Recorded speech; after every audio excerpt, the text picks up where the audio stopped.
The wind howls, a mournful cry that echoes across the desolate moors. It carries with it the secrets of the past, whispering tales of sorrow and despair to anyone who dares to listen. A low moan through the gnarled branches of ancient oaks, as if the trees themselves are lamenting the tragedies they have witnessed over centuries.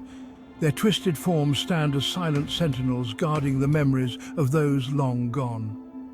Blackwood Manor squats atop the hill, a silhouette against the bruised sky. Its imposing structure looms over the landscape, a constant reminder of the darkness that resides within its walls. Lightning splits the sky, illuminating the manor for a brief, haunting moment. Locals whisper of its past, of tragedies that stain the very stones. They speak in hushed tones, afraid that the manor's curse might hear them. Stories of lost souls and restless spirits are passed down through generations, each tale more chilling than the last. Tonight, the manor creaks open its doors once more. The sound is a groan of ancient wood, a reluctant invitation to those brave enough to enter. The air is thick with anticipation, as if the house itself is holding its breath. A gathering of souls, drawn together under a shroud of secrets and lies. Rain lashes the windows, a relentless drumbeat that mirrors the tension inside. Each drop seems to whisper a warning, urging the guests to turn back while they still can. Inside, a fire crackles, casting flickering shadows on the faces of the guests. The light dances across their features, revealing glimpses of fear, curiosity, and something darker. The fire's warmth is a stark contrast to the cold dread that fills the room. Each arrived with their own purpose, their own darkness clinging to them like a shroud. Some seek answers, others redemption, and a few are here for reasons known only to themselves. Their expressions are masks, hiding the true intentions that brought them to this cursed place. The air crackles with unspoken tension. Every glance, every whispered word adds to the growing sense of unease. It's as if the manor itself is alive, feeding off the fear and secrets of its inhabitants. Tonight, the manor will claim another victim. The shadows seem to move with a life of their own, and a dark figure lurks just out of sight. The guests can feel it, a presence watching, waiting. The night is far from over, and the manor's hunger is insatiable. First, there's Edward Blackwood, the manor's current master. Eyes haunted, a nervous twitch in his cheek. He inherited the manor and its legacy of despair. Then there's Vivian, his new bride. Beautiful, but with a coldness in her gaze. She seeks something within these walls, something more than love. Dr. Lancaster, the family physician, observes with sharp eyes. He knows too much about the Blackwood family secrets. His presence here is no coincidence. And finally, Miss Eleanor Vance, a woman who claims to see spirits. She's drawn to the manor's darkness, a moth to a flickering flame. Dinner is a strained affair. Whispers slither around the table like snakes. Edward avoids Vivian's gaze. Dr. Lancaster watches them both, a knowing smirk playing on his lips. Only Eleanor seems at ease, her eyes distant, as if listening to conversations unheard by others. The night deepens. A storm rages outside, mirroring the turmoil within the manor. One by one, the guests retire to their rooms, each haunted by their own demons. But tonight, something wicked lurks in the shadows, something with a taste for blood. A scream shatters the night, echoing through the dense forest and dark alleyways, reverberating under the full moon that peeks through the cloudy sky. The haunted house stands ominously, its exterior cloaked in shadows. Edward Blackwood lies dead in his study, a single knife wound in his chest. The blood-stained letter opener on the desk tells a grim tale. Panic grips the manor as the news spreads like wildfire. The once serene mansion study is now a chilling crime scene, an old-fashioned room turned into a place of horror. Vivian weeps hysterically, her sobs echoing through the darkened room. Her tear-streaked face is a picture of despair, but is it genuine sorrow or a well-rehearsed act? She sits, clutching her dress, her distress palpable yet questionable. Dr. Lancaster seems strangely calm, almost detached. His expression is one of indifference, a stark contrast to the chaos around him. In his Victorian attire, he stands in the dimly lit room, his stern face betraying no emotion.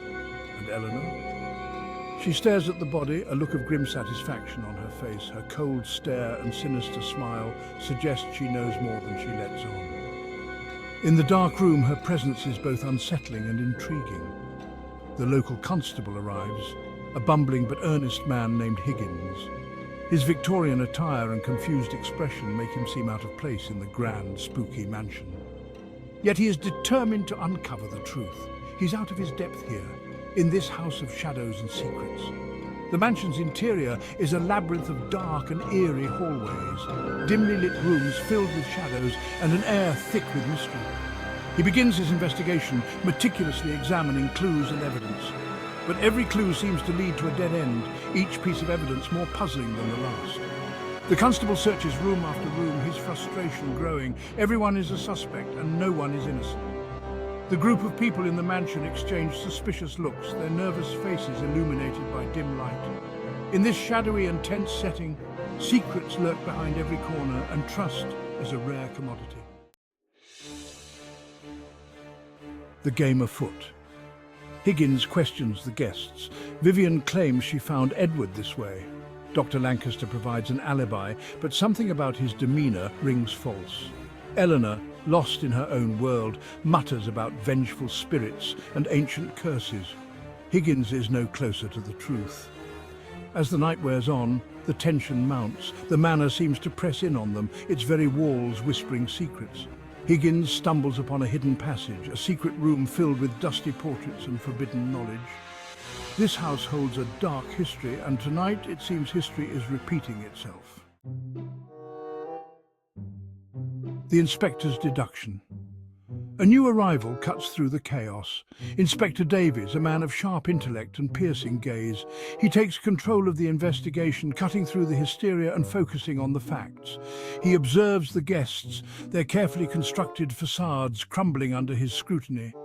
He examines the crime scene, noticing details missed by the bumbling Higgins. The angle of the wound, the lack of signs of struggle, the faint scent of lavender clinging to the air. He begins to piece together the puzzle, each clue leading him closer to the truth. The investigation leads them to the manor's dusty library. Amongst the leather-bound books and cobwebbed globes, Inspector Davies discovers a hidden journal. It belongs to Edward Blackwood, filled with his darkest fears and a chilling confession. He knew someone was trying to kill him. The journal reveals Edward suspected everyone. Vivian, Dr. Lancaster, even the seemingly harmless Eleanor. He believed they were all after his fortune, willing to kill to claim their inheritance. But the journal ends abruptly, leaving the identity of his killer a mystery. As the night deepens, the storm outside reaches its peak. Thunder rattles the windows, and lightning illuminates the manor in stark flashes. Eleanor, in a trance-like state, leads Inspector Davies to the attic. There, amongst the discarded furniture and forgotten memories, they find Dr. Lancaster. He's standing over an old trunk, his eyes wild, muttering to himself. He confesses to everything. He'd been poisoning Edward for weeks, slowly driving him mad. He planned to frame Vivian, claiming she'd discovered the affair he'd been having with Eleanor. But his plan unraveled, and now he's backed into a corner. The storm breaks as Dr. Lancaster is arrested. The manor seems to sigh in relief, its dark secret revealed. But as the police lead Dr. Lancaster away, Eleanor smiles, a chillingly knowing smile. You see, Inspector, sometimes the ghosts of the past are more than happy to lend a helping hand. She turns, her silhouette disappearing into the shadows of the manor as the first rays of dawn break over the horizon. Blackwood Manor stands silent once more. The storm passed. Inspector Davies departs, the case closed, but a chill runs down his spine. The air is thick with an unsettling stillness, a silence that seems to whisper secrets of the past. He can't shake the feeling that something isn't right. The manor, with its ancient walls and shadowy corners, seems to be watching him, holding its breath. He glances back at the manor, its windows like dark eyes staring back at him. The hairs on the back of his neck stand up just in time to see a flicker of movement in the window of Edward's old study. A figure stands there, barely visible through the morning mist, silhouetted against the morning light. It's Eleanor, her presence as ethereal as a whisper in the wind, a spectral smile on her lips, a smile that speaks of secrets long buried and love that transcends time. Her hand outstretched as if inviting him to dance. And as he stares, transfixed by the ghostly apparition, he swears he sees another figure beside her, a shadowy presence that seems to flicker in and out of existence, a translucent form with haunted eyes. Edward Blackwood, his gaze filled with a sorrow that speaks of a love lost and found again. Finally reunited with his beloved manor, Edward and Eleanor seem to be locked in a macabre waltz, their movements slow and deliberate, in a macabre waltz for eternity. Their dance is a hauntingly beautiful sight, a testament to a love that even death could not sever. The manor, he realizes, is a place where time stands still, where the past and present intertwine in a dance of shadows and light. It will never truly be free of its ghosts. The spirits of Edward and Eleanor will forever haunt its halls, their love story etched into the very fabric of the manor.